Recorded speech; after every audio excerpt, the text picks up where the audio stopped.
يا لوما بص. لوما لوما بص، شكلها تمطر ولا مش هتمطر؟ ها؟ يعني احنا لسه صاحيين، ها لسه صاحي ونازل الشارع لقينا الجو كده، الجو عامل كده. ازاي؟ تعالى كده يا حمزة، شكلها تمطر والله يا جماعة.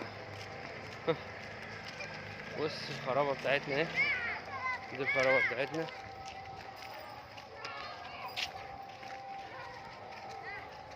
واحنا دلوقتي رايحين على المحل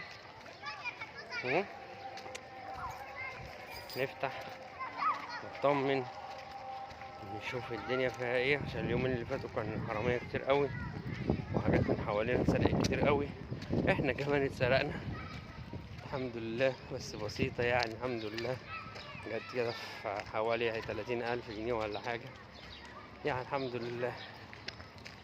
فقلنا نروح نبص على المحل في العيد برضه انا والعيال دي لومة، وادي هناك حمزة اهو، حمزة عند المحل، وادي ورايا بندق اهو.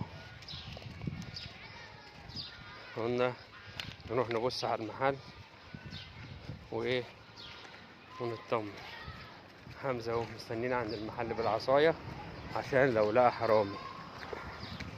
تمام، نفتح المحل بقى ونبقى نرجع لكم تاني.